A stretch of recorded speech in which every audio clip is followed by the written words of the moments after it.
ሰላም ጤና ይስጥልኝ እንደሰንብታችኋል ክብራትና ክብራን የሐቅና ሳቅ ሚዲያ ተመልካቾቻችን እንግዲህ እንደተለመደው ለዛሬም በለተሮብ ወደ እናንተ የምናደርሰውን ከስፍራው የተሰኘው ፕሮግራማችንን ይዘን ቀርበናል። እንግዲህ ዛሬ ሁለቱም ፕሮግራሞቼ ከስፍራው ነው የምንሰማው የተዘጋጁ ምናልባት ሀሳባቸውን የሚያጋሩን በተለይ ከትግራይ ዋና ከተማ መቀለ ደግሞ አንድ ከስፍራው ያለውን እውነታ የሚያጋራን ዘወትር በዚህ በሐቅና ሳቅ ሚዲያ ሀሳቡን የሚገልጸው ኦልሞስት ባልደረባችን ሊሆን ነው ማለት ነው። ሰለሞን ተስፋዬ ከመቀለ በስልክ መስመር ላይ ይገኛል። ከሱ ጋር ቆይታ ካደረግን በኋላ እንደተለመደው ወደ አማራ ክልል ደግሞ የቴዎድሮስ አያሌውን ሀሳብ ከስፍራው የተሰኘውን ዝግጅታችን እንቀጥላለን። እስከ ፕሮግራማችን ማብቂያ አብራችሁን እንድትቆዩ በአክብሮት ምጋብዛችሁ አበበች ካህሳይ ነኝ። መልካም ጊዜ ይሁንላችሁ። ጤና ይስጥልኝ አቶ ሰለሞን። ጤና ይስጥልኝ። እንዴት ሰነበትክ? እንኳን አደረሰ እንግዲህ ለበዓል ባለፉት ሁለት እሁድ የነበረው በዓል አማን ነው። ሰላም ነው። ያው ምንድነው የደንቡን እንባባል እንጂ እናንተ እንኳን በጣም አስጨናቂ በሆነ ሁኔታ ውስጥ እንዳላችሁ ነው በተለያየ መንገድ የሚገለጹ ሀሳቦች የሚደርሱንና በተለይ አንተ በጣም ብዙ በአካባቢ ያለውን ፖለቲካ በደንብ የተረዳህ ሰው ነህ። በባለፉት ጊዜያትም የሚገርሙ ሀሳቦችን አጋርተናል። በህዝቡ ምን ይላል የሚለውን ነው በይበልጥ አንተም እንድትነግረን የምንፈልገው። ምክንያቱም ፖለቲከኞች ምን እንደሚሉ በተለያየ አጋጣሚ እየሰማን እንገኛለን። ግን ማህበረሰቡ አሁን ያለበት ሁኔታ ምን ይመስላል? እንደሚታወቀው ከአንድ አመት በፊት አካባቢ ጀምሮ በክልሉ ስላለ የፖለቲካ እንቅስቃሴ ስትነግረን እኛም በተለያየ መንገድ በተለየ ህወሓት ባለስልጣናት ፖለቲከኞችና የወታደራዊ አዛዦች ነን የሚሉ ሰዎች በኤርትራ ጉዳይ ላይ ያላቸውን ምልከታ ከህብረተሰቡ ግንዛቤ በጣም በተቃራኒ ውስጥ እንደሆነ የሚገለጽ እውነት አለ። እኛም ስናቀርበው ነበርና ይሄ ሰሞኑን ከባለፈው አመት ጀምሮ ያለውን ሁኔታ እስቲ ምን እንደሚመስል አንተ ንገረን ከማህበረሰቡ ግንዛቤ አንጻር። በቅድሚያ አመሰግናለሁ። እኔ እንኳን ከዛ በፊት የህወሓት አባላቶችና ፕሬዚዳንቱ በነበሩበት ወቅት ከመግለጫው በፊት ወደ ፌዴራል መንግስት የፖለቲካ ስልጣን ሲይዙ እንዴት ነው እዚህ ህዝቡ እንዴት ተሰማው አንተስ እንዴት ታያለህ ብለሽ የምትጠይቅ ይመስለኝ ነበር። ይቻላል፣ በሱ መጀመር እንችላለን። ምክንያቱም ስሩሱ ስለሆነ ነው። ትክክል። ምን መሰለሽ አሁን ፌዴራል መንግስቱ ጋር የተቀላቀሉ ታቸውን ጨምሮ ሌሎች ዶክተሮችም ፕሮፌሰሮችም እዚህ የነበሩ ከህወሓት ጋር የህወሓት ተላላቂ ማለት ምንድነው የሚባሉት ወሳኞች ሳይሆኑ የነሱ የከፍተኛ ባለስልጣኖቹ ቃል አቀባዮች ነበሩ። እንደምታውቂው ኢትዮጵያን በተግባርም በአንደበትም ያፈረሱ ናቸው። ያፈረሱ በአንደበትም በተግባርም ኢትዮጵያን ለማፍረስ የሞከሩ ግን ያልተሳካላቸው ሰዎች ናቸው ግንባር ቀደም። እንዲያውም እኔ አቶ ጌታቸውን የማያቸው ልክ እንደ ኢራን ውስጥ የነበሩት የሳዳም ሁሴን ቃል አቀባይ እየሞቱ እያሉ አለው ብሎ የሚፈክሩ የነበሩት ቃል አቀባይ በኋላ ነጻ ሆነው ወደ ኪዮት አካባቢ ወደ ሌላ ስራ የገቡ ልክ እንደሳቸው ነው ማስባቸው። የቃላቶቻቸው ሁሉ የሚያም ለኢትዮጵያ አንድነት የማይበጅ ኢትዮጵያን በቃላቶቻቸው ባላቸው አንደበት ባላቸው የትምህርት ደረጃ ያፈረሱ ናቸው። ግን አሁን ይሄ ሁሉ ተለውጦ ወደ ሰላማዊ ፖለቲካ ሲሄዱ ወደዛ ሁኔታዎች ሲመጡ ደግሞ አንድ ነገር ትግራይ ውስጥ አስተምሯል። ትግራይ ውስጥ የነበረው ከህወሓት ጋር የተጣላ ከህወሓት ባለስልጣኖች ጋር የተለያየ ከቲፒኤልኤፍ ባለስልጣኖች ጋር የተለያየ የትኛውም አይነት ሰው የትኛውም ቦታ ሂዶ ስልጣን እንኳን ስልጣን ሊያገኝ ስራ ሊሰራ አይችልም ተብሎ የተወሰነለት ነው። ይህ ከነ ገብሩ አስራት ከነ አዳነች ሌሎችም ሰዎች ማወቅ ይቻላል። ወይዘሮ አረጋሽ አዳነ ፕሮፌሽናል ሰዎች ማለት ነው። ይህን ሀሳብ ጠቅላይ ሚኒስተሩ የመጀመሪያው የትግል ጫፍ ያደረጉት ይህን ሀሳብ ምንም ነገር መስራት የማይችሉ ሽባ የሆኑ መናከስ የማይችሉ ህወሓቶች መሆናቸውና የትኛውን ቦታ ሂደው የፖለቲካ ስልጣንም ጭምር መያዝ እንደሚችሉ ማሳያ ያደረጉ ናቸው። ጠቅላይ ሚኒስተሩ በጣም በራስ የመተማመን ችሎታ ያላቸው ብልጽግናም እንደ ፓርቲ ሊሰራ የሚችል ፕሮፌሽናል ሰራተኛ ሊያሰራ የሚችል ምክንያቱም አቶ ጌታቸው ቆንጆ ቃል አቀባይ ስለሆኑ እዛ ሄደው ቆንጆ ቃል አቀባይ መሆን እንደሚችሉ ስለሚያውቁ ይሄን ያደረጉ ምንም አቅምና ችሎታ የሌላቸው ግን አሁንም ስም ያላቸው ህወሓቶች ቲፒኤልኤፎች አቅም እንደሌላቸው ያሳየ ነው። በዚህም ሌሎቹም እዛ ውስጥ ደም ያልተቃቡ የድሮ ታጋዮች አልሆኑ ግን ደግሞ አሁን አለቆቻቸው ስለሄዱባቸው ብቻ በረሃ ሄደው ተመልሰው መጥተው ከስልጣን ሲወገዱ ስልጣን ፈልገው ወይ የሄዱ ሰዎች ቢኖሩ መኖር እንደሚችል ያሳየ ነው። አሁን ደግሞ አዲስ ዜና በአዲስ የፖለቲካ ፓርቲ እንመጣለን። ምክንያቱም ከህወሓት ጥገኝነት ወጥተው በአዲስ የፖለቲካ ፓርቲ እንመጣለን ተብሎ የተወራና ፖለቲካ እንቅስቃሴ ሲደረግ የነበረ ይህ ለትግራይ ህዝብ ሁለተኛ ቻንስ ነው። ከአሁን በፊት እነ ገብሩ አስራት አረና ብለው አውጥተው የፖለቲካ እንቅስቃሴ ሲያደርጉ በየትኛውም አይነት መንገድ አገሪቷን ሁሉ ራሳቸው የተቆጣጠሩ ስለሆነ በየትኛውም መልኩ መንቀሳቀስ እንደማይችሉ አድርገው አረና የሚባለው ፓርቲ ከሌሎች አይነት ሁኔታዎችን አዛምደው እንኳን በኢትዮጵያ ውስጥ ትግራይ ውስጥ እንኳን ምንም መተናፈኛ እንደማይደረግ አድርገው ያቆሙት ነበር። ይህ ተሰናክሎ ሌሎች ፓርቲዎችም ተሰናክለው እየወደቁ እያሉ እነዚህ ሰዎች ከዛ ፓርቲ ጥገኝነት ወጥተው ራሳችንን ችለን ጭንቅላታችንን እናሰራዋለን ለትግራይ ህዝብ እንከሳለን ብለው መቆማቸው እኔ ማደንቀ ነው። የመጀመሪያው ትግራይ ውስጥ ያለው ከፍተኛ ወሬና የአቶ ጌታቸው ስልጣን ላይ መያዝ ሆኖ ሁለተኛ ደግሞ አዲስ ፓርቲ መመስረታቸው ተስፋ ሳድሮ ይህ አጀንዳ ነው። የመጀመሪያው አጀንዳ። ሁለተኛው አጀንዳ እንደ ማንኛውም ማህበረሰብ እንደምንሰማው ሀራ መሬት የሚሉት አሁንም እዚህ ከህወሓት ጋር ተቋርፈው በስልጣንም ከነበራቸው ከስልጣን ስለወረዱ ወይ ደግሞ ብረት አንስተው ወደ ህዝብ አንተኩስም ብለው እንደሚሉት ለብቻችን እንሄዳለን ባሉት ሰዎች እዛ አፋር አካባቢ መሳሪያ አንስተው እንቅስቃሴ እያደረጉ ነው የሚል ሌላ ደግሞ ተጨማሪ ወሬ አለ። ሶስተኛው ወሬ የተለመደው ነው። ምክንያቱም ስትመሰረትም ስታድግም አሁንም በሂደት ሆነን የኤርትራ ህግደፍ ወይም ደግሞ የሻዕቢያ አሽከር የሆነው የቲፒኤልኤፍ ቡድን አሁንም እስክርናውን ይቀጥልበት ያለበት ሁኔታ ነው። ምንም ሌላ አዲስ ነገር የተፈጠረ የለም። ይህ የትግራይ ህዝብ ያውቀዋል። ችግሩ ያለው የትግራይ ህዝብ እዚህ ሆኖ እንደ ማህበረሰብ የኢትዮጵያ መንግስት ተብሎም ሌሎችም የሰላም ስራ የሚሰሩ እነዚህ የምክክር ኮሚሽንም ሌሎችም አይነት ኢትዮጵያዊነትን ማንቀሳቀስ የሚችል ማህበረሰብ አግዘው ስላልተንቀሳቀሱ እዚህ ጋር የሚወራው በእነሱ ሬዲዮና በእነሱ ቴሌቪዥን ጣቢያ ብቻ የሚወራው የሚንቀሳቀሰው ብቻ ስለሆነ ሌላ አዲስ ሰው ሌላ ኢትዮጵያዊ ሰው ሌላ ይሄን ተቃውሞ ፊት ለፊት የሚቆም ሰው ያለ አይመስላቸውም። ሁሉም ሲቋቋሙ ሁሉም እንደየደረጃቸው ስለ ትግራይ ሲንቀሳቀሱ አዲስ አበባ ላይ ነው።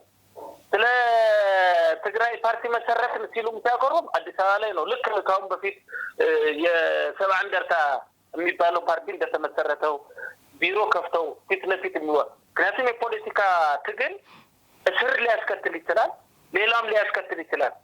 ከብረት ውጭ ሆኖ የፖለቲካ ፓርቲዎች ተመስርተው ይህን ካላደረጉ አሁንም የህወሓት መንገድ መያዝ ነው።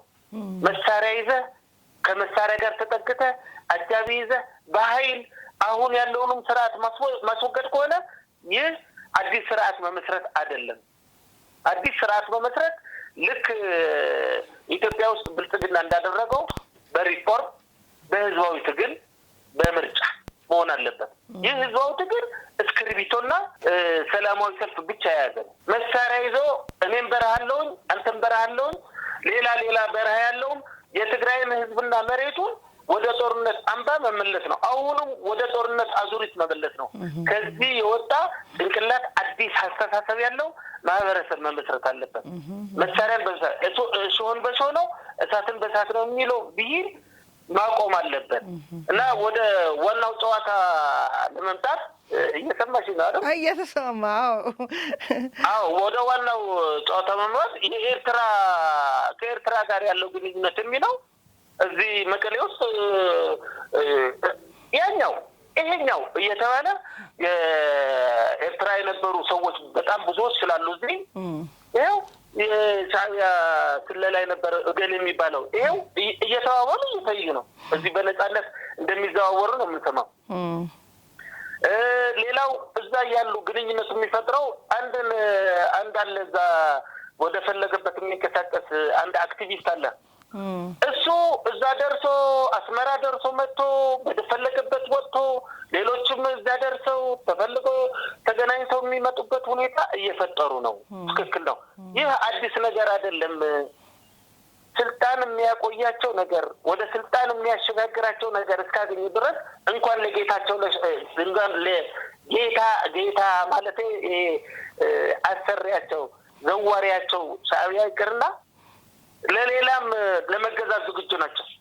ምክንያቱም በአንድ ወቅት ጦርነት ላይ አቶ ጌታቸው እንዳለው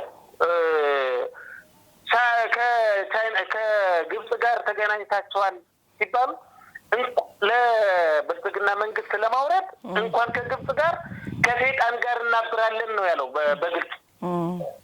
በእድሜ ተበታትና ያየችውን አገር ነው። ስለዚህ ዋና የመጀመሪያ ዓላማው ኢትዮጵያን የመበተን ነው። ሁለተኛው ዓላማው ይሄ በህልማቸውም ይሁን በሆናቸው የማይፈጸመው ትግርኝ የሚሉት ፕሮግራም ነው። ሶስተኛው ጦርነት አንስተው አሁን ይሄ እውቅና እንዲባለው ለወደፊት ሊገኝ የሚቻለው ማለት ነው። አሁን እውቅናቸው እየጠፋ እየሄደ ነው። እስከ 5 ቀን በፕሪቶሪያ ስምምነት መሰረት እውቅና ካልሰጠን ጦርነት እናነሳለን የሚል የግልጽ ውይይቶችና ድምጾች አሉ። እነዚህ ተማርከው የመጡም ባለስልጣን የሆኑ እነዚህ ጄኔራሎች የተፈቱም አቶ ይህ ጄኔራሉ ክንፈም የተናገሩት ነው በግልጽ በሽታቸው ኢትዮጵያዊነት በሽታቸው እንደሆነና ከዚህ መውጣት እንደሚፈልጉ ነው የሚናገሩት። እኛ ደግሞ ኢትዮጵያዊነት ጤንነታችን መሆኑን እዚህ ሆነን እናወራለን። ግን አብረን የምናወራው ከኢትዮጵያ ወገኖቻችን ጋር ይሁን ከሁኔታዎች የሚስማማ ሁኔታ የለንም።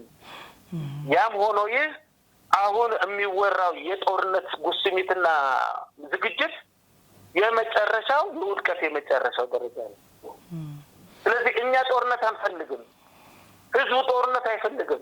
ካሁን በፊት ነግሬሽ እንደሆነ ልክ የጦርነትና ጦርነት ወሬ ሲነሳ ገበያ ሁሉ ግርግር ይፈጠር ነበር። ሁሉም ሰዎች ወደ ገበያ ይሄዱ ነበር፣ ወደ ባንክ ማውጣት ይሄዱ ነበር። አሁን በጣም በሚገርምሽ ሁኔታ ይህ ነገር የለም። ይህ የነጋዴዎች ውርውር የተራወሬ ጭቅጭቅ የለም። ይሄ ማለት በሌላ አነጋገር ምንድነው? ወሬው ሊያወሩትም ሊያስፋፉትም ቢፈልጉ ህዝቡ ግን ከጦርነትና የጦርነት አስተያየት ውጭ ሆኗል። ይህ እንዲታወቅ ነው የምፈልገው። ሌላው ግን ያልሽ ወሬ 3 አይነት፣ አንደኛው ይሄ ሀራ መሬት የሚሉት በአፋር አካባቢ ያሉ ታጠቅን የሚሉት በምስልና በሌላ የሚናገሩት ወሬ አለ፣ ተቃዋሚ ነን የሚሉ። ሌላው ወሬ ደግሞ ከኤርትራ ጋር ስምምነት አድርገው ኢትዮጵያን ለመውጋት እነሱ ብልጽግና ነው የሚሉት። እኔ ግን ስለ ኢትዮጵያ ነው ኢትዮጵያን ለመውጋት የተዘጋጁበት። ሶስተኛው ወሬ ግን አሁን እምልሽ አዲስ የፖለቲካ ፓርቲ መስርተው የሚመጡበት ሁኔታ ነው። እሺ አቶ ሰለሞን፣ ምናልባት አንድ ወደ ኋላ መለስ አድርጌ አንድ ነገር ላስታውሶት። አንድ ወቅት ላይ በፋና ሬዲዮ ላይ በነበረን ቆይታ ያኔ ጦርነቱ አልተጀመረም ነበርና ከጦርነት በኋላ ያለውን ስሜት ሲነግሩኝ እኛ እኮ ያኔ እንዋጋለን ሲሉ ለማስፈራራት የተጠቀሙበት ፕሮፓጋንዳ ነበር የመሰለን። ማንም ወደ ጦርነት ይገባል ብሎ ያሰበ የማህበረሰብ ክፍል የለም የሚል በኋላ ላይ የመጀመሪያውን ምንድነው የሚባለው ግንዛቤ የተሳሳተ እንደሆነ የሚያመላክት ነገር ተፈጠረ። አሁንም በተመሳሳይ ህወሓት ማለት ሲጀምር በራሱ እግር ቆሞ ማያቅ የሻዕቢያን ድጋፍ ወይም ክራንች የሚጠብቅ ወይም ሁሌም የሚቀበል በሻዕቢያ ዓላማና ፍላጎት ላይ የተመሰረተ እንቅስቃሴ እንጂ በራሱ የራሱ የሆነ ራዕይ የሌለው እንደሆነ ከ50 ዓመቱ የትግልም የስልጣንም ወይም የገዥነት ስልጣን ቆይታውም ማየት ችለናል እና ዛሬ ላይ እንግዲህ የሻዕቢያ መንግስት ምናልባት የኢትዮጵያ ሕዝብ ካለው የወደብ ጥያቄ አንጻር አንድም ጥያቄው ካልተመለሰ አርፎ አይተኛም የሚል ስጋትም ስላለው ህወሓት ደግሞ ለእንደዚህ አይነት ሀሳብ እንደ ፈረስ የሚጠቀምበት ድርጅት ነው፣ ይታወቃል። የሻዕቢያ ፈረስ እንደሆነ ህወሓትና ራሳቸውንም ከዚህ ከተጠያቂነት ለማዳን እንደው እንዳሉት ጀነራሎቹ እናንተ ናችሁ ጀነራሎች የምትሏቸው አክቹአሊ የኢትዮጵያ በሽታ ኢትዮጵያዊነት በሽታ ነው ያሉት ላለፉት 30 ዓመት ኢትዮጵያን የበሉ ምናልባት ለምን እንደዚህ እንዳሉ ደግማ ብጠይቃቸው ደስ ይለኝ ነበረ። እስከዛሬ ድረስ ማንን ሆነው እንደመጡ ለዚህ ሁሉ ስልጣን ያበቃቸው ማን እንደሆነ ማንን ይሄን ክብር እንደሰጣቸው እንኳን መመለስ የማይችሉ ሰዎች ከዚህ ከተጠያቂነት ለማምለጥ ሲሉ ትላንት ፈረስ ከሆኑለት ከሻዕቢያ ጋር ተመልሰው ገጥመው በተለይ ደግሞ ትግራይን የጦርነት ሜዳ ወይም አውድማ ለማድረግ ላያስቡት ይችላሉ ብሎ መገመት እንደ መጀመሪያው ግንዛቤ ስህተት አይሆንም ወይ? ምናልባት ሰው በዚህ ልክ እየተዘናጋ ከሆነ በኋላ እንደ ራሳቸው እንደ ህወሓቶች አላሰብነውም ነበር እንዳይመጣ የእውነት ትክክለኛ መረዳት አለ ወይ?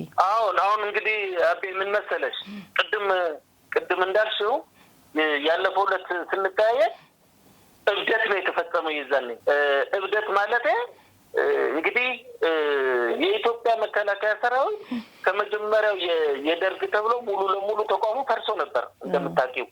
ከዛ ኢህአዴግ አዲስ አበባ ከገባ በኋላ ህወሓት መራሹ የኢትዮጵያ መንግስት ሙሉ ለሙሉ የኢህአዴግን ጦር አድርጎ እንደገና በደንብ የተገነባው ደግሞ ከሻዕቢያ ጦርነት በኋላ ነው። የተገነባውም በደንብ የተገነባበት ዋና ምክንያትም ጦርነቱ ፌል አድርጎ ከሻዕቢያ ጋር ሲደረግ የነበረው ጦርነት ፌል አድርጎ የቀድሞ ሰራዊት አባላት ተደባልቀውበት ሁኔታዎች ተመቻችተው የኢትዮጵያ ህዝብ በሙሉ ወደ ጦር ገብቶ ካሸነፈ በኋላ ጦሩ እንደገና የተቋቋመበት ነው።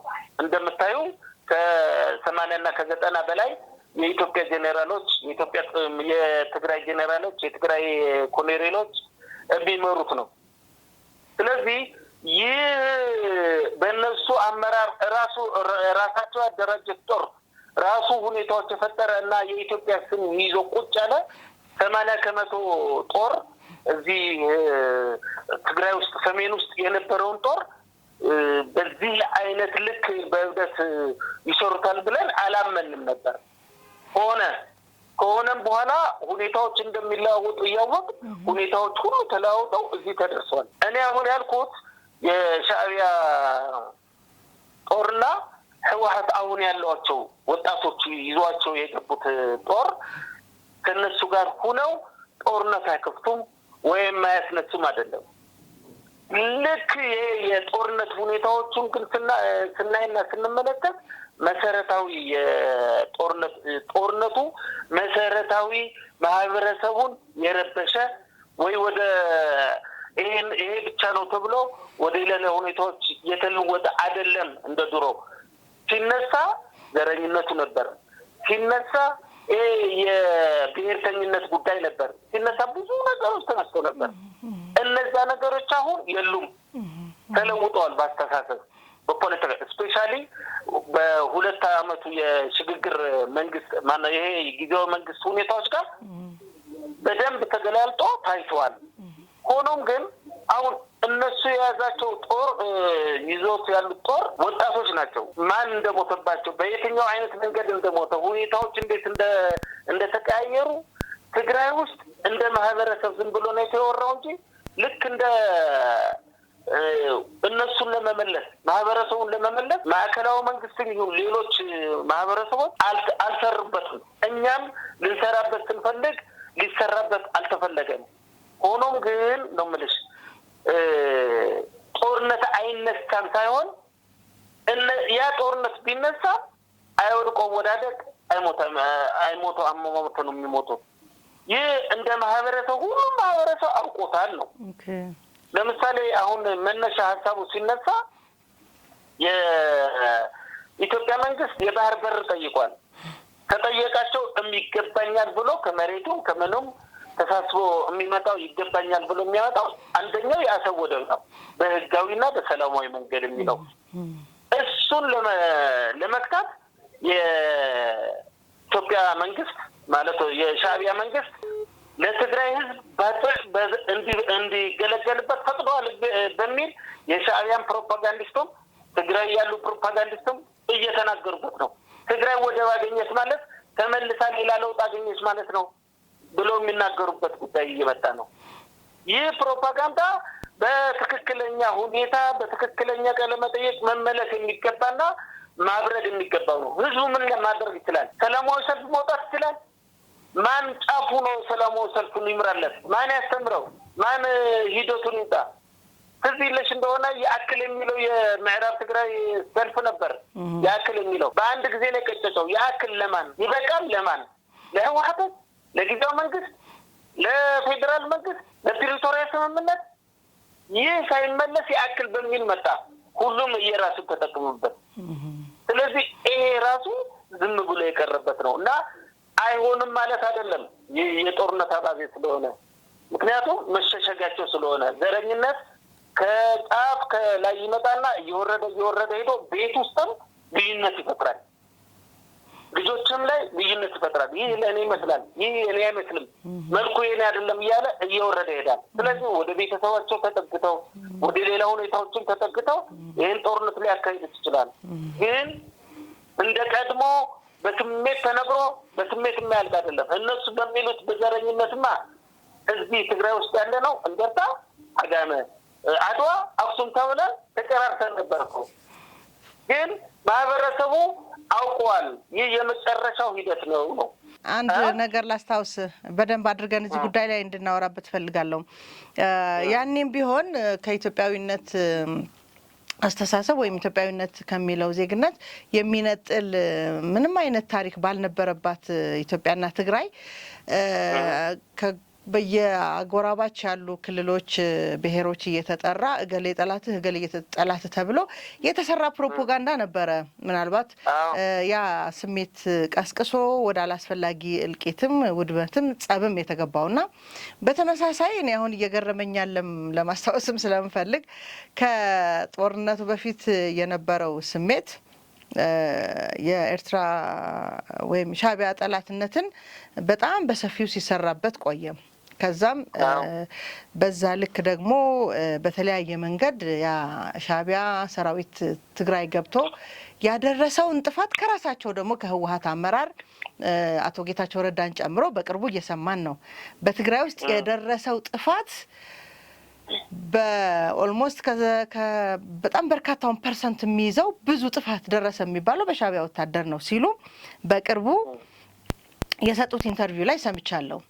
ብዙዎቹ አሁን ተመልሰው ወዳጆቻችን ናቸው የሚሏቸው በወቅቱ የህወሓት ዲጂታል ወያኔ ምናምን ተብለው አክቲቪስት የነበሩ ሲሉት የነበረ የሻዕቢያን በትግራይ ህዝብ ላይ ያደረሰውን ጥፋት በልጆቹ ላይ፣ በማህበረሰቡ ላይ፣ በንብረቱ ላይ፣ በታሪኩ ላይ ብዙ ጥፋት እንዳደረሱ ሲገልጹ የነበሩ ሰዎች በቅርቡ ደግሞ ሚዲያ ላይ እየወጡ ለምሳሌ የታሪክ ምሁር ናቸው አላቅም መምህር ሙሉ ወርቅን ጨምሮ የኤርትራን ወዳጅነት ከትግራይ ህዝብ ያለውን ቁርኝት ወንድማማችነት እየገለጹ ይገኛሉ።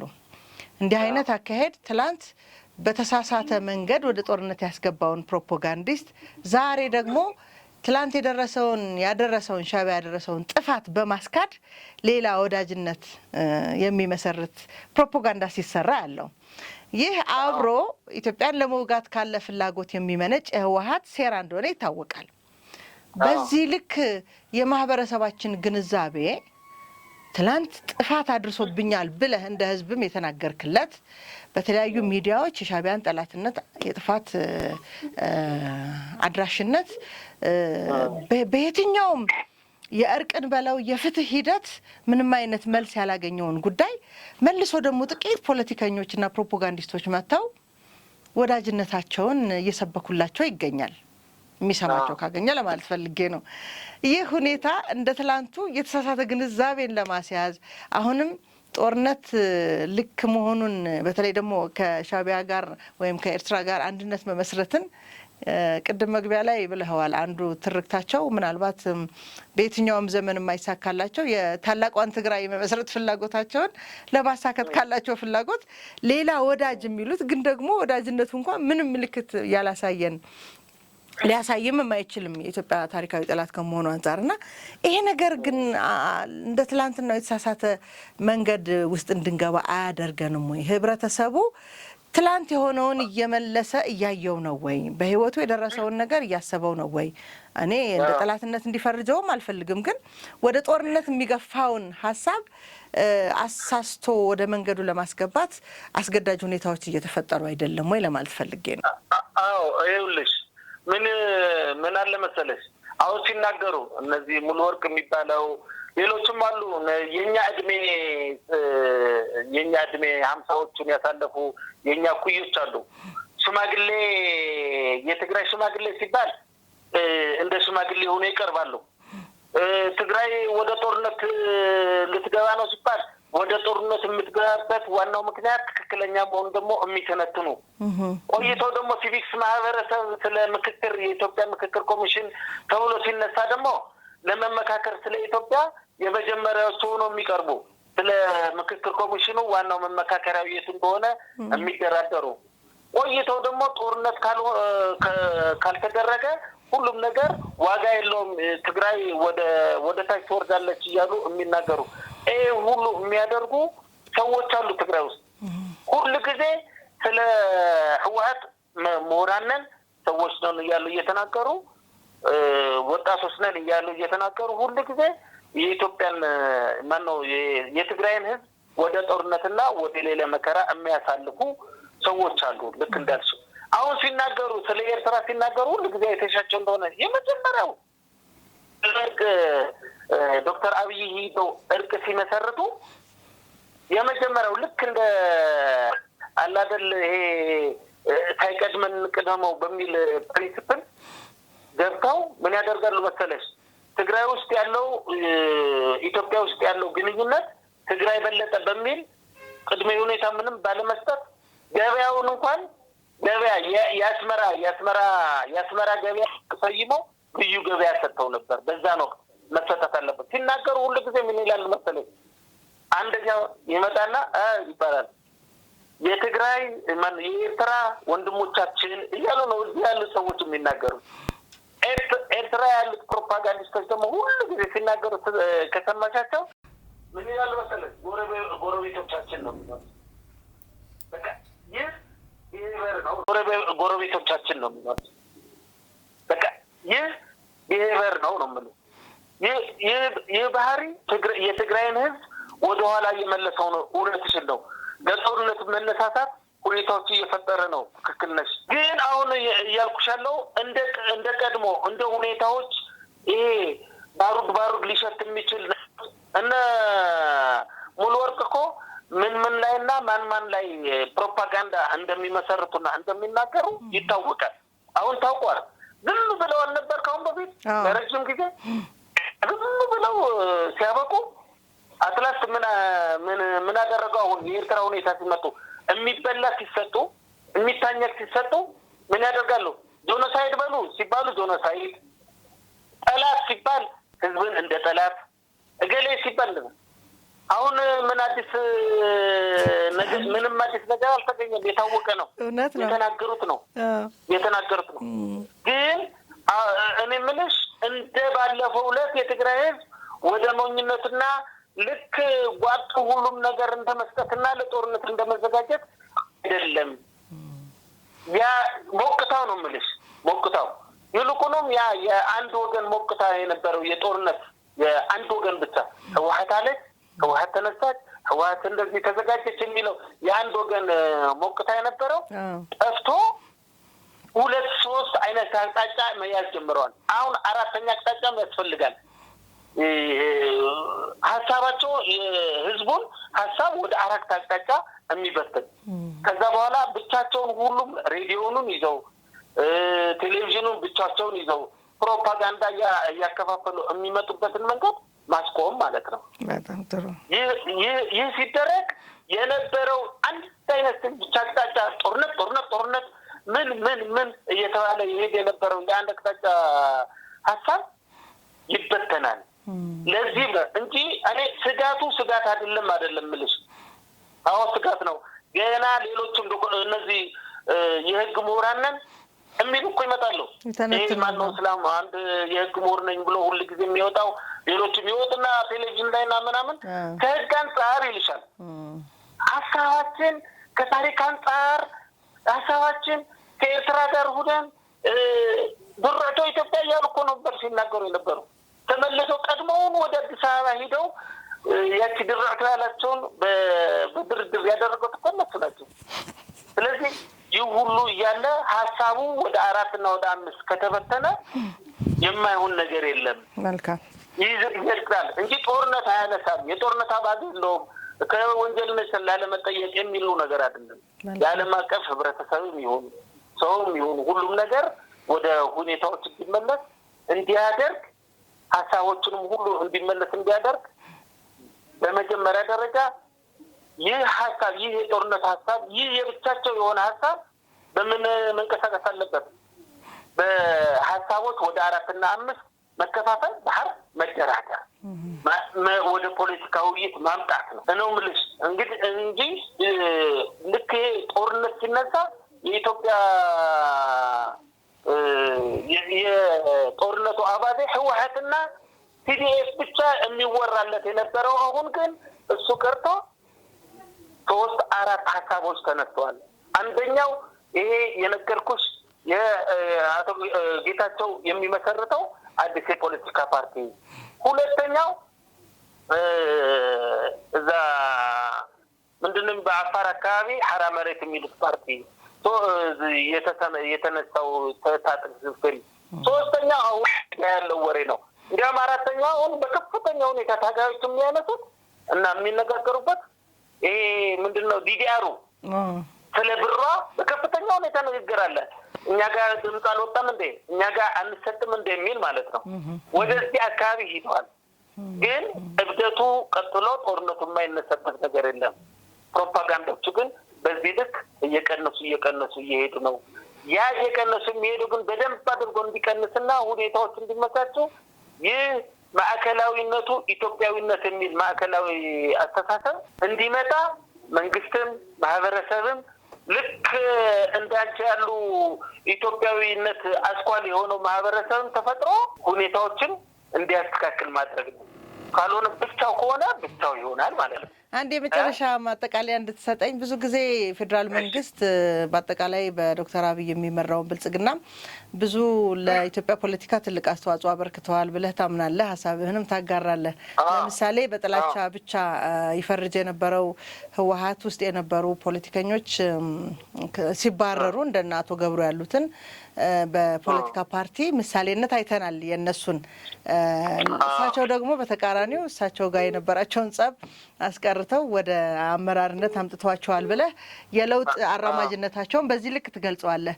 ምናልባት አሁን በነገርከን በትግራይ ውስጥ ካሉ የተለያዩ ወደ 3-4 የተለያዩ ሀሳቦች እንዳሉ ሆነው ምናልባት የፌዴራል መንግስት የምትወቅስበትም አንድ ሌላ አጋጣሚ ይሰማለሁ። ማገዝ ያለበት ነገር ላይ ብዙ አልታገዘም። በተለይ እንደናንተ አይነት ሰዎችን በተለያዩ የለውጥ እንቅስቃሴ ውስጥ መደረግ አለበት ብለህ የምትለውን ነገር አልተደገፍንም ሀሳብ ስታቀርብ እሰማለሁና ምንድነው ካሁን በኋላ አሁን 4 ይምጣ 3 ሀሳብ ይኑር የፌዴራል መንግስት ቢያደርግ የምትለው ነገር ወደ አንድነት የሚያመጣንን እነዛም የተበታተኑ ኃይሎችም ወደ ሰላም የሚያመጣበትን መንገድ ምንድነው ትላለህ? የፌዴራል መንግስት ማድረግ አለበት የምትለው ነገር ምንድነው? አዎ አሁን እንዴት መሰለሽ አቤ እዚህ ውስጥ ብሔርተኝነት በከፍተኛው ግን ገንግኖ ወጥቷል ትግራይ ውስጥ። ይህ ማለት አሁን ያለው 2 ዓመት የተለሳለሰ ሁኔታዎች እንኳን ቢፈጠሩ እዚህ ያሉ የተማርን የሚሉ ሰዎች እዚህ ያሉ ሌሎች ማህበረሰቦች ማለት የህግነን ቤተክርስቲያን ያሉት እነዚህ ኦርቶዶክስ ተዋህዶም ይሁን በሙስሊም ይሁን በሌሎች ቤተክርስቲያኖች ይሄ የቤተክርስቲያን የሃይማኖት ተቋማት የሰረጠ ወደ ውስጥ የገባ የብሔርተኝነት ምልሽ አባይ ትግራይ ከዛ በኋላ ደግሞ የሚጠጉንን ደግሞ ወደ ኤርትራ ሄደን የሚሉት ብሂል ወደ ህዝቡ እየተስፋፋ ነው። ይህ ደግሞ ሁሉ ጊዜ በድምፅ ወያኔም ይሁን በትግራይ ቴሌቪዥንም ይሁን እንዲያውም ሌሎች ቴሌቪዥን ጣቢያዎች ይሁኑ እነዚህ ሌሎች ደደብ የሚባሉ ምናምን የሚባሉ ጣቢያዎች ይህ እያዘጋጁ አማራጭ ያጣ አማራጭ ያጣ በሬዲዮም ይሁን በሌሎች ማዕከላት አማራጭ ያጣ ህዝብ አለ። አማራጭ ሀሳብ መቀበልና አለመቀበል የማይችል ማለት ነው። ይህን አማራጭ ሀሳብ ለመቀበል በፕሪቶሪያው ስምምነት መሰረት ሀሳቦች በትክክለኛ መንገድ ትግራይ ውስጥ መሳተፍ አለበት፣ መነጋገር አለበት። እኔ የትግራይ ተወላጅ ነኝ፣ ግን ኢትዮጵያዊ ነኝ። ኢትዮጵያ የአባቴ አገር ትግራይ ከዋናዋ ትውልድ ኢትዮጵያ መነጠል የለብንም፣ ከወንድሞቻችን ጋር መነጠል የለብንም የሚል ሀሳብ ይዘን እየተንቀሳቀስን ነው። ሌላው ማህበረሰብም እንደዛ ሊኖር ይችላል። እንዴት ተደረገ? በምን አይነት ታሪክ፣ በምን አይነት ሁኔታ? ዶክተሮችም አሉ፣ የሃይማኖት ሰዎችም አሉ፣ ሌሎችም ማህበረሰቦች አሉ። ይህን እንቅስቃሴ ሊረዳ የሚችል በሰላማዊ መንገድ ከጦርነት ውጪ በሰላማዊ መንገድ ሊያንቀሳቅስ የሚችል ልናቋቁመው የምንችለው የሲቪክስ ማህበርንም በማቋቋም ድጋፍ በመስጠት ሁኔታዎችን በማመቻቸት ህዳጣን ሆነናል። እኛ እዚህ ጋር ህዳጣን ማለት የተገለልን ሆነናል። በማዕከላዊ መንግስትም በምንሰጠው ሀሳብ ምናምን ድጋፍና ሁኔታዎች ሳይደረግ እዚህ ያለው መንግስትም ከማህበረሰቡ ጋር አግሎን ይህ ሁኔታዎች መጣ። የሚሰሩት ማዕከላዊ መንግስት የሚሰራው ስራ በጣም ድንቅ ነው። ምክንያቱም ለጥላቻ ዋናው የሚያሸንፈው ጥላቻ ሳይሆን ፍቅር ነው። ፍቅር በመስጠት ነው። ይህ ደግሞ እያደረገው ነው። ጥላቻን በፍቅር እየመለሰ ነው። ድህነትን በብልጽግና እየመለሰ ነው። እያየነው ነው። በቴሌቪዥንም በሀሳብም በቁጥሮችም እያየነው ነው። እነዚህ ሌሎችም የኢኮኖሚ፣ የፖለቲካ፣ የማህበራዊ ሁኔታዎች ትግራይ ውስጥ ደርሰው ይህን ገጸ በረከት እንድንቀበል ሁኔታዎችን ማመቻቸት አለብን። ሁኔታዎችን ለማመቻቸት መቶ ሁኔታዎችም እንዲሰራልን እንድናደርግ ሌሎች ሁኔታዎችን ማድረግ የኢትዮጵያ የትግራይ ህዝብ የኢትዮጵያ ህዝብ አካል መሆኑን እንድታወቅ ብዙ ሊደረጉ የሚገቡ ፕሮጀክቶችን እዚህ ባለው ማህበረሰብ ሊፈጸም የሚችል ሁኔታ መፈጸም ነው።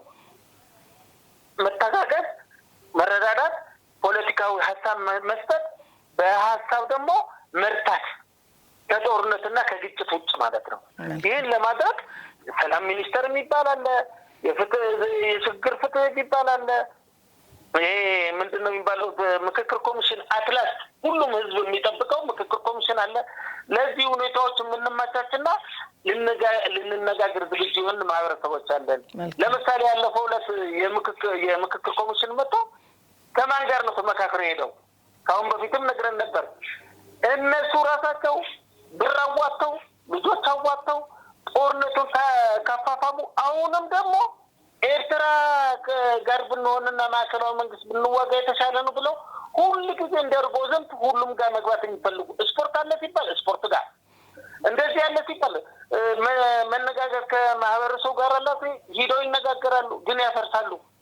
ኔጌቲቭ ሀሳቦችን ብቻ ነው የሚያራምዱት።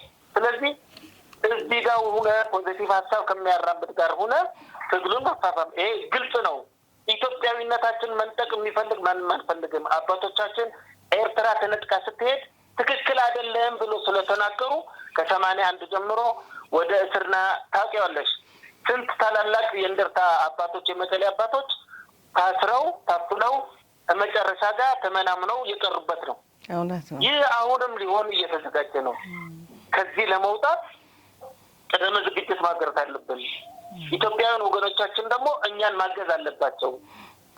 ሌላ አዲስ ነገር ይመጣ ቦርደር ጥሰው ስምምነት በሌለ ሁኔታ ተዋግተው የሄዱ ሰዎች ከኤርትራ በሰላማዊ መንገድ መጥተው እዚህ ሌላ ስራ እየሰሩ እዚህ በገዛ ሀገራቸው ግንኙነቱም ባጀቱም ሁሉም ነገር ከኢትዮጵያ በሚመጣበት ሁኔታ መጣ እየተባለ የሚፈራበት ሁኔታ መፈጠር የለበትም። ለዚህ ደግሞ እናንተም ዝግጁ መሆን አለባችሁ። ሌሎም ማህበረሰብ ለእኛ ማገዝ አለበት። ይሄ ግልጽ ነው። ማዶ ሆኖ ትግል የለም፣ ፊት ለፊት ነው የምንገጠመው። ለዚህ ዝግጁነት አለን እኛ። እናንተ ደግሞ በሀሳብም በፋይናንስም ማገዝ አለባችሁ። ይህ በይፋ የምንናገረው ነው ማለት ነው። መልካም በጣም አመሰግናለሁ። እንግዲህ መልካም ቀን ይሁንልህ። እሺ አሜን። በርከት ያሉ ሀሳቦችን አጋርተውናል። እንግዲህ አቶ ሰለሞን ከመቀሌ በጣም አዳዲስ ሀሳቦች አግኝታችኋል ብዬ ተስፋ አደርጋለሁ። ቀደም ሲል እንዳለው እንግዲህ በ50ዎቹ እድሜ ላይ ያለ ጎልማሳ ነው።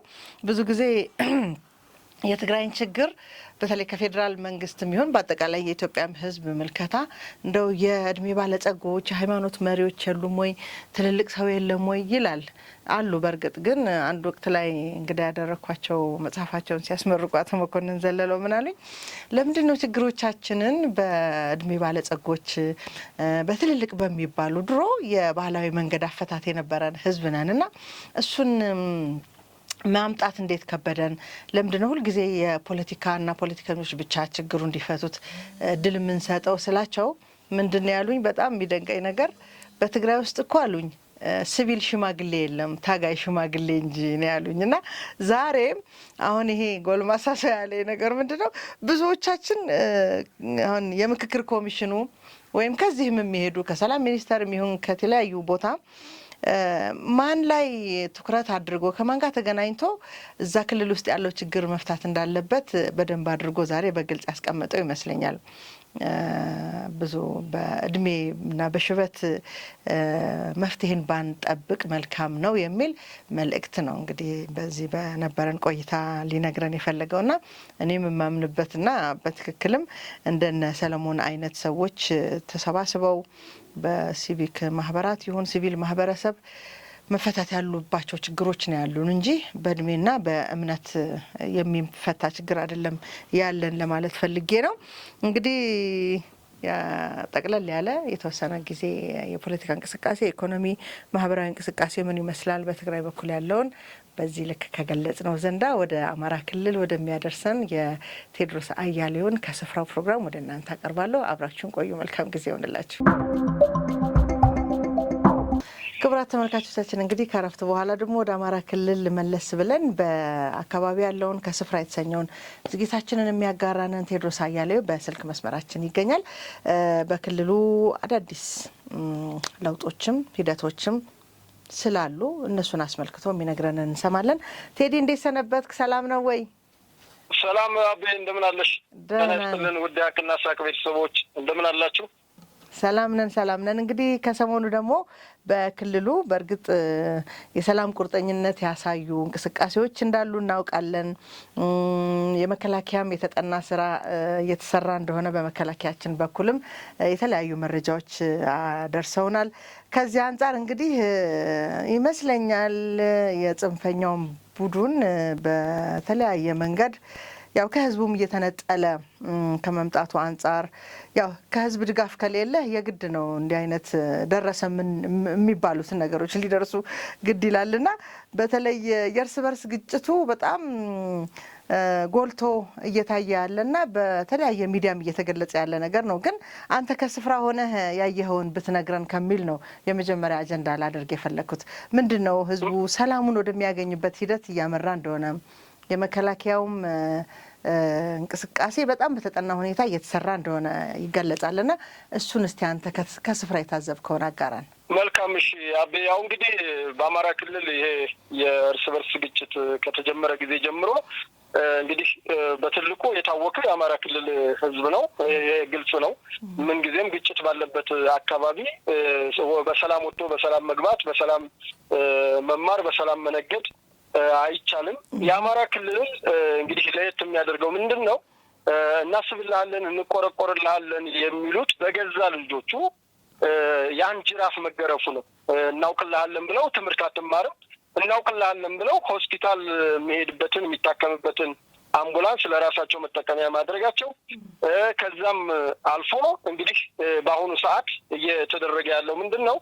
በየእነሱ በያዙት አካባቢ ማለት ነው። ይሄ ግልጽ እንዲሆን ለአድማጭ ተመልካቾቻችን በአማራ ክልል ስንል አማራ ክልል ሙሉ ልክ እንደ አስረስ ማሬ 80 ወይም 90 በመቶውን ይዘውታል ማለት ሳይሆን እነሱ ባሉበት አካባቢ በያዙት አካባቢ እንዴት አድርገው ማህበረሰቡን እንደሚያሰቃዩ ነው እየገለጽን ያለ ነው። ይሄ በግልጽ መታወቅ አለበት እና ምንድነው እነሱ በያዙት አካባቢ አሁን እያደረጉ ያሉት አሁን ወቅታዊ ሁኔታ እያደረጉ ያሉት አንደኛ በቀበሌ 150 ወጣት ታመጣላችሁ ተብለው 150 ወጣት ከየቀበሌው ካለው ልጆች እንትን እያሉ ልጆቻቸውን አዋጡ ብለው እንግዲህ ወደ ሞት ልጆቻቸውን ይዘውባቸው እየሄዱ እንደሆነ ይህን ደግሞ በግልጽ እያደረገ ያለው በዋናነት ምሬ ወዳጆ የሚመራው የወሎ ቤተ አማራ የሚባለው የጽንፈኛ ቡድን ነው። ለዚህም ዋና አስፈጻሚ የሆነው በሀብሩ ሊጎና አካባቢው ሀብሩ ሊጎ፣ ጋፍራ፣ መነዮ አካባቢ ይሄ በሰሜን ወሎ በሀብሩ ወረዳ ያለ ነው የምነግርሽ ቦታዎች 3 ቀበሌዎች ናቸው። በእነዚህ ቀበሌዎች ነው እንድሪስ ጉደሌ የተባለ ጽንፈኛ አመራር የባለሽርጡ የሚባለው የጽንፈኛ አመራር ቡድን መሪ ነው ይህንን እያካሄደ ያለው። በበላይነት የነምሬና እና በፈንታው ናቸው የሚያዙት። እንግዲህ በቀበሌ 150 ወጣት እንደገና ቤተክርስቲያን እዛው መነዮና ሀብሩ ሊጎ አካባቢ ያሉ ቤተክርስቲያኖች 50 ሺህ ብር፣ መስጊዶች 50 ሺህ ብር። እንግዲህ መስጊድና ቤተክርስቲያን እንኳን አልቀሩም። በዚህ ጽንፈኛ ቡድን እየተዘረፉ እየተመዘበሩ ያለበት ሁኔታ ነው። ከግለሰብ አንጻር ከሄድና ልጅ አልሰጥም ያለ እስከ 300 ሺህ ብር ድረስ ክፍያ እንዲከፍል፣ አብዛኛው ደግሞ በዛ አካባቢ ወደ አረብ ሀገር ልጆቻቸው የሄዱ ስለሆነ በሐዋላ አስልኩ እየተባለ በጣም ግፍ እየተሰራ እንደሆነ፣ ከዚህም በተጨማሪ ደግሞ በህገወጥ ሰው ዝውውር ስራ ላይ እኒህ አካሎች እንደተሰማሩ ነው ያለኝ ተጨባጭ መረጃ። በህገወጥ የሰው ዝውውር ላይ ተሰማርተዋል። የገንዘብ ጥማታቸው አሁን ለህዝብ ነጻነት፣ ለህዝብ ሉዓላዊነት እታገላለሁ ይላሉ ባንደበታቸው። ነገር ግን ስራቸውና ተግባራቸው ሰዎችን ወደ አረብ ሀገር መላክ፣ የሰው ንግድ፣ የህገወጥ የሰው ዝውውር ስራ ሁሉ ጀምረዋል። በሰፈር ብር አምጡ ይላሉ። ከእንደገና ደግሞ የገቢ ምንጫቸውን እንትን የሚል የህገወጥ የሰው ዝውውር ሁሉ ስራ እየሰሩ እንደሆነ ከአካባቢው ያገኘነው መረጃ አለ።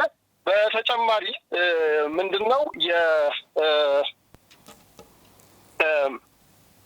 የዚህ ሴቶች ላይ የሚደረግ ያስገድዶ መድፈር፣ ያለ ዕድሜ ጋብቻ ከእንደገና ደግሞ የጠየቀ ቤተሰብ የሚታሰርበት፣ ለምሳሌ ልጅን ደፈርክ እንዲህ አረክ ብሎ የጠየቀ ሰው የሚታሰርበትና የሚንገላታበት ሁኔታ። ለዚህም ማሳያ እዛው ጋፍራ ቁጥር 24 አካባቢ ማለት ነው አንድ የአባወራ ሚስት ይደፍራሉ። ለምን ብሎ ሲጠይቅ እንግዲህ ባልየው አስረው ያንገላቱበት ሁኔታ ነው ያለውና ሌላም አንዲት ከዚህ በፊት ትንሽ ቆየት ይላል እንጂ ወደ አመት አካባቢ ሆነው ልጅቷን ከደፈሩ በኋላ አቃጠሏት። በፕላስቲክ አድርገው ምናምን አቃጠሏት። አቃጠሏት በቃ ኢሰብአዊ በሆነ ሁኔታ ሰው አቃጠሉ። ይህንን ሲያደርጉ ምንድን ነው ምክንያታቸው? ለብልጽግና ለገዢው መንግስት ወሬ ታቀብላላችሁ የሚል እንትን ነው የሰጡት። ነገር ግን በጣም በፍጹም በጥላቻ እንግዲህ ከደፈሩ በኋላ ልጅቱን ገደሉ። ከገደሉ በኋላ እንግዲህ አስከሬን ማቃጠል ምን የሚሉት ነው። ይሄን የሆነው ሀብሮ ወረዳ እዛው ጊራና አካባቢና ጋፍራ አካባቢ ያደረጉት እንትን ያለው እና ይሄንን ነገር በተጨባጭ ማህበረሰቡ እያወቀ ሲመጣ እኛ በቃ ከዚህ በኋላ የምናወጣውም ገንዘብ የለም፣ የምናደርገው ምን ነገር የለም፣ በቃ እኔ ማለት ነገር እናያለሁ። ሌላው በራያ ቆቦ ወረዳ እንግዲህ ላይ ቃሊም አካባቢ ከእንደገና ተኩለሽ አካባቢ ምንድን ነው አሁን አድማጭ ተመልካቾች እንዲረዱት የምንፈልገው ቃሊምንም ሆነ ተኩለሽን ከዚህ በፊት መከላከያ አስለቅቋል። ነገር ግን የዚህ የግጭቱ ባህሪ ምንድን ነው? ሲኬድባቸው ሲቪል እንደገና መከላከያው ሲወጣ ታጣቂ የሚሆኑበት ሁኔታ ስላለ አሁን የተለያዩ አካባቢዎችን ያስለቅቃል። ነገር ግን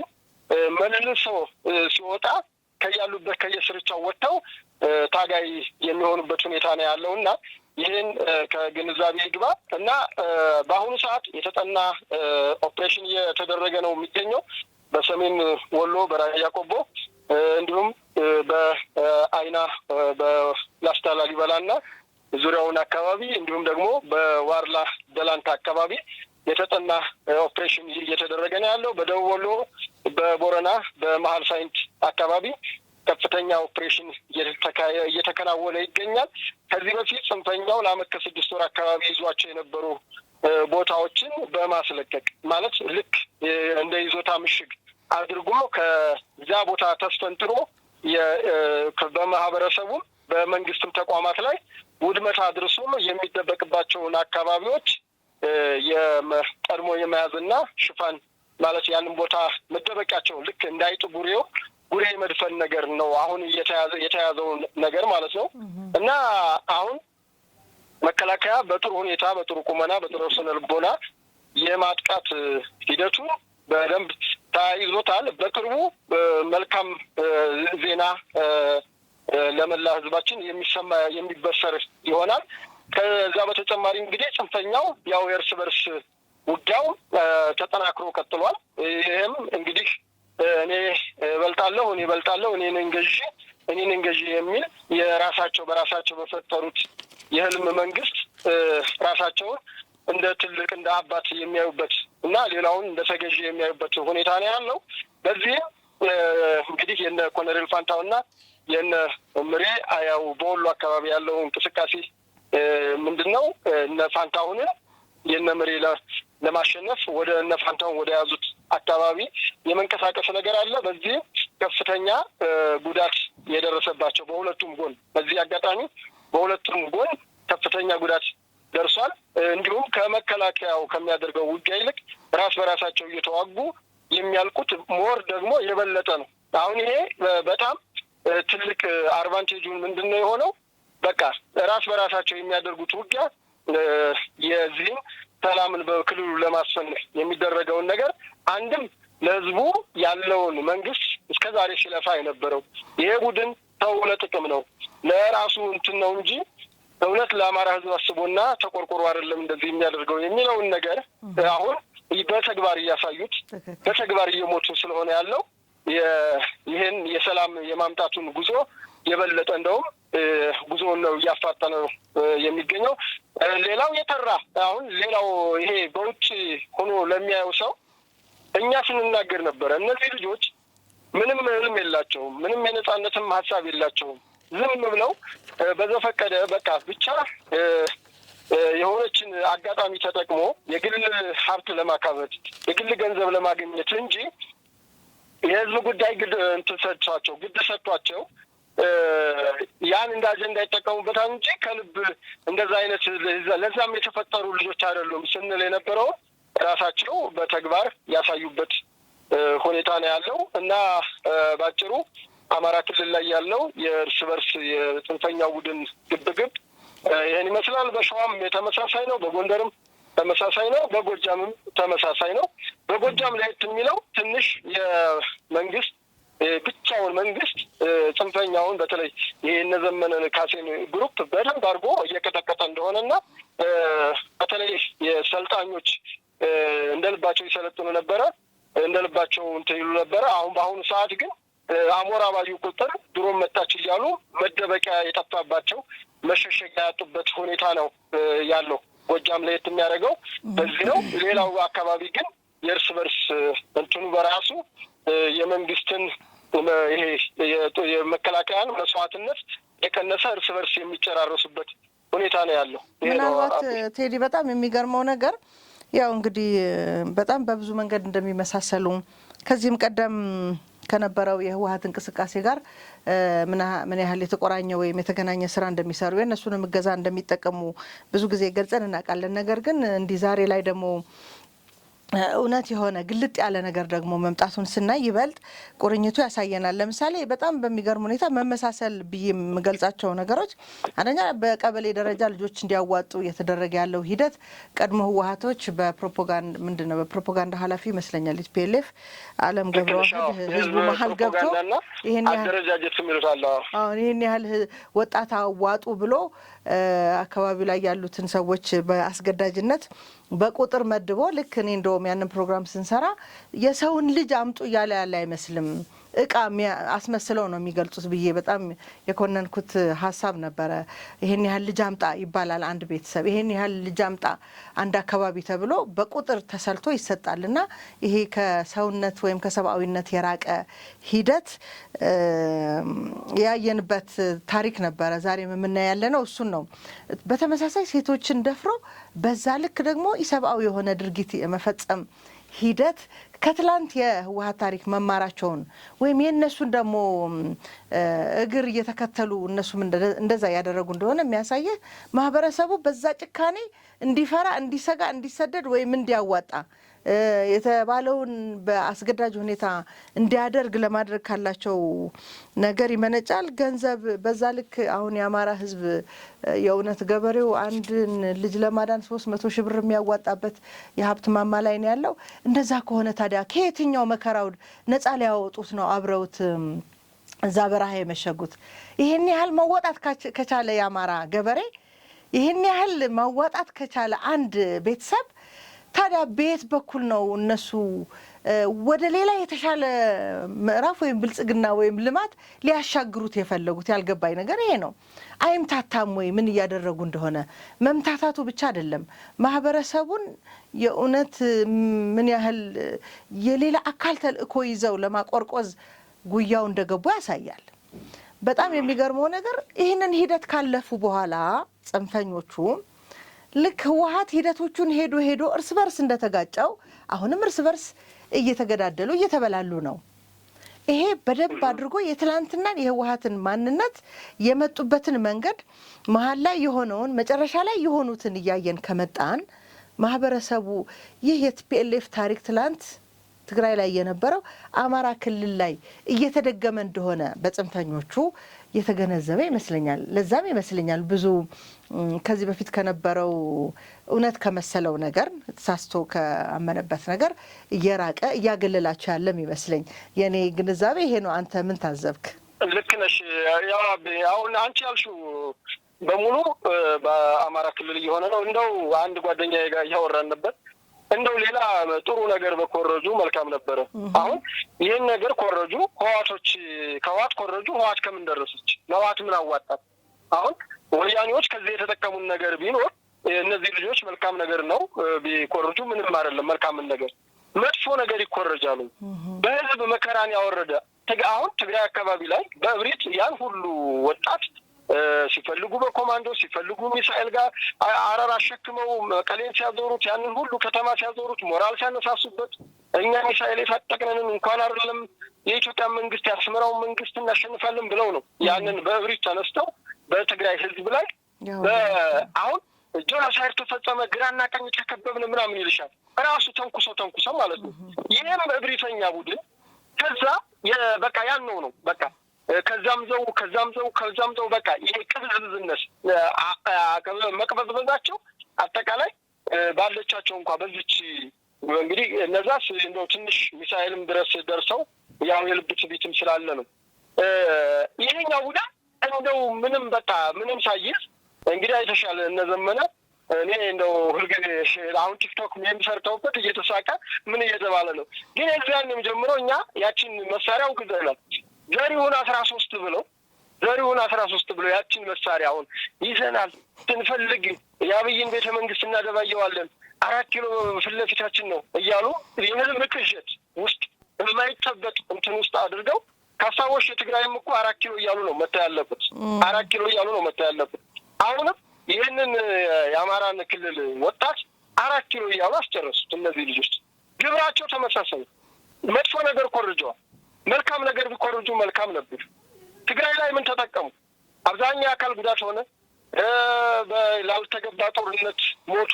በቃ እነሱ ሰማዕት ቢሏቸው ምን ቢሏቸው ለእነሱ ዓላማ ሰማዕት ሆነዋል። ልክ ነው። ለእነሱ ዓላማ ለመጥፎ ዓላማ ለመልካም ነገር ቢሆን ለትግራይ ሕዝብ የሚጠቅም ነገር ቢሆን ግን ለትግራይ አልፎ ለኢትዮጵያ የሚጠቅም ነበረ። አሁንም ይህ ጽንፈኛ ቡድን ከዚህ የተለየ ዕጣ ፈንታ የሚገጥመው አይደለም።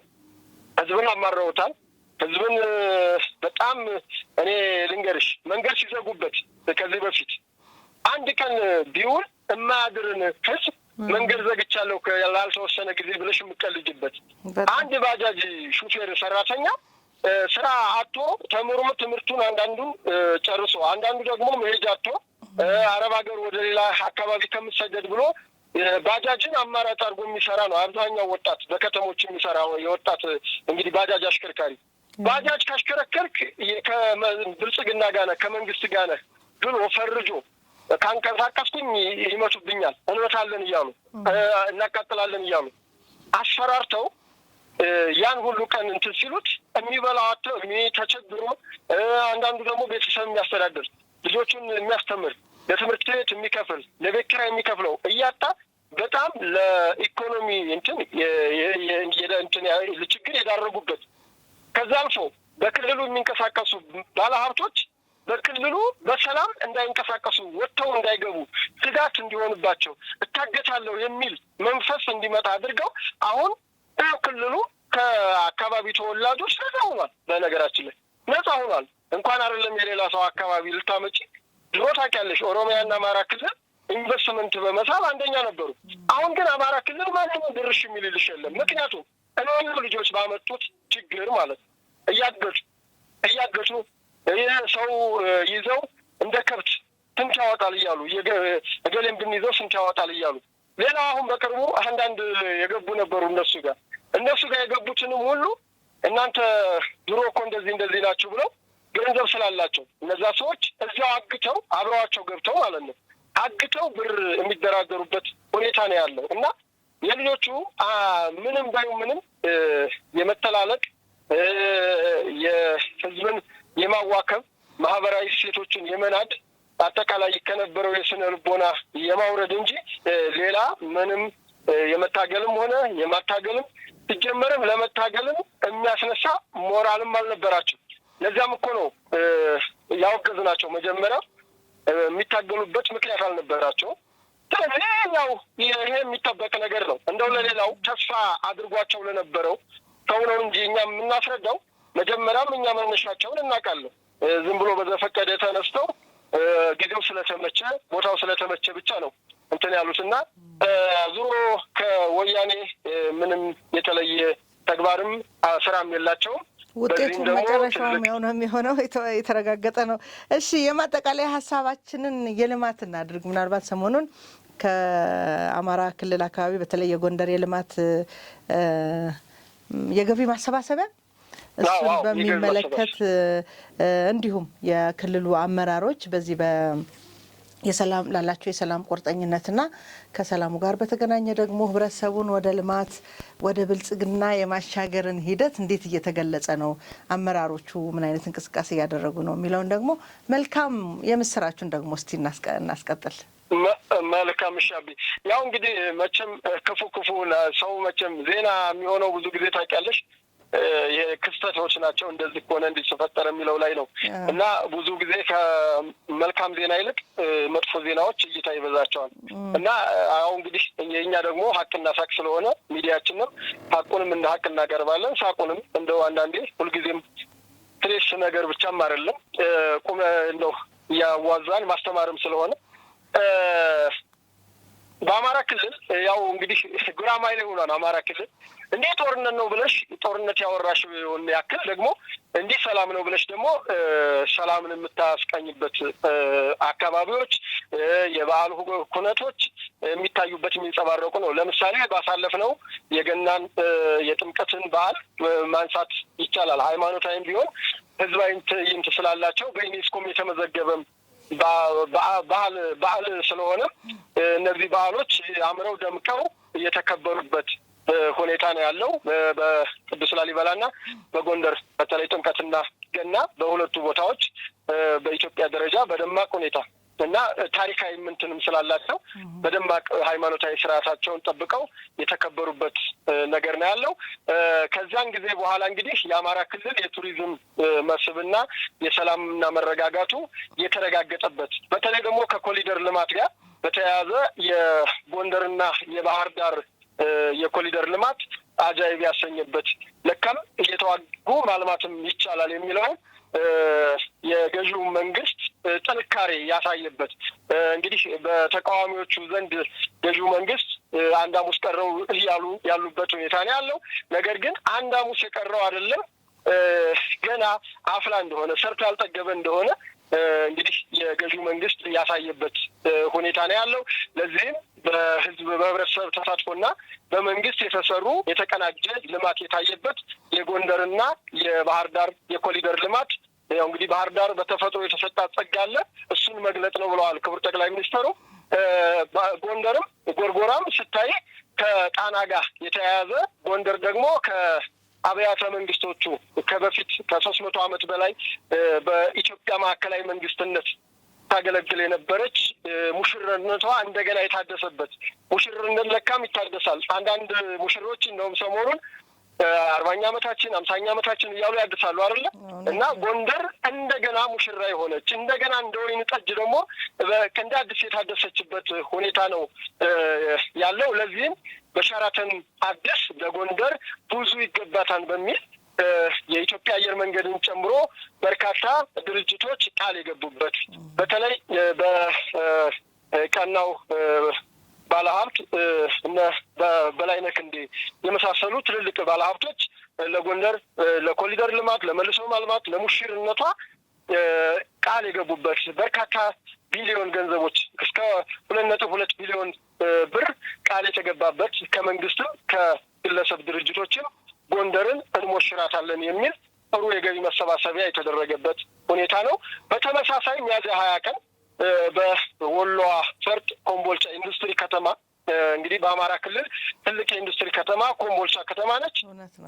ኮምቦልቻ ከተማ ያው በክቡር ምክትል ጠቅላይ ሚኒስተር ተመስገን ጥሩነህና በክቡር ፕሬዝዳንት አረጋ ከበደ የከፍተኛ የመከላከያ ሹሞች በተለይ ምክትል ኢታማዦር ሹም ጄኔራል አበባውን ጨምሮ የሰሜን ምስራቅ እዝ ጄኔራል አሰፋ ቸኮልን ጨምሮ በርካታ የጦር መኮንኖች በተገኙበት የኮምቦልቻው ኤክስፖ ባዛር ኤክስፖ የሰላም የልማት ሰላም የልማት ፓስፖርት ነው የሚል መሪ ቃል ነው ያለው።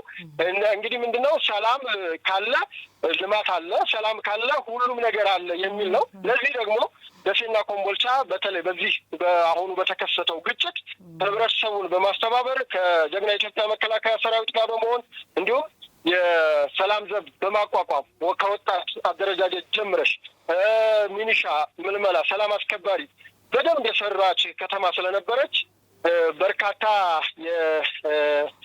እንደዚህ አይነት ማለት ሌሎች አካባቢዎች የታዩ ግጭቶች በደሴና ኮምቦልቻ አልተከሰተም፣ አልታሰበም ማለት ሳይሆን ነገር ግን በህብረተሰቡ ተሳትፎና በጀግና ኢትዮጵያ መከላከያ ሰራዊት ጥንካሬ ሁለቱ ከተሞች እስካሁን ድረስ በሰላም አንተ የቆዩና ልማታቸውንም እያካሄዱ ያሉ በተለይ ደግሞ ደሴ ከተማ ከዚህም በፊት ብዬሻለሁ ከኮሪደር ልማቱም በፊት የደሴ ከተማ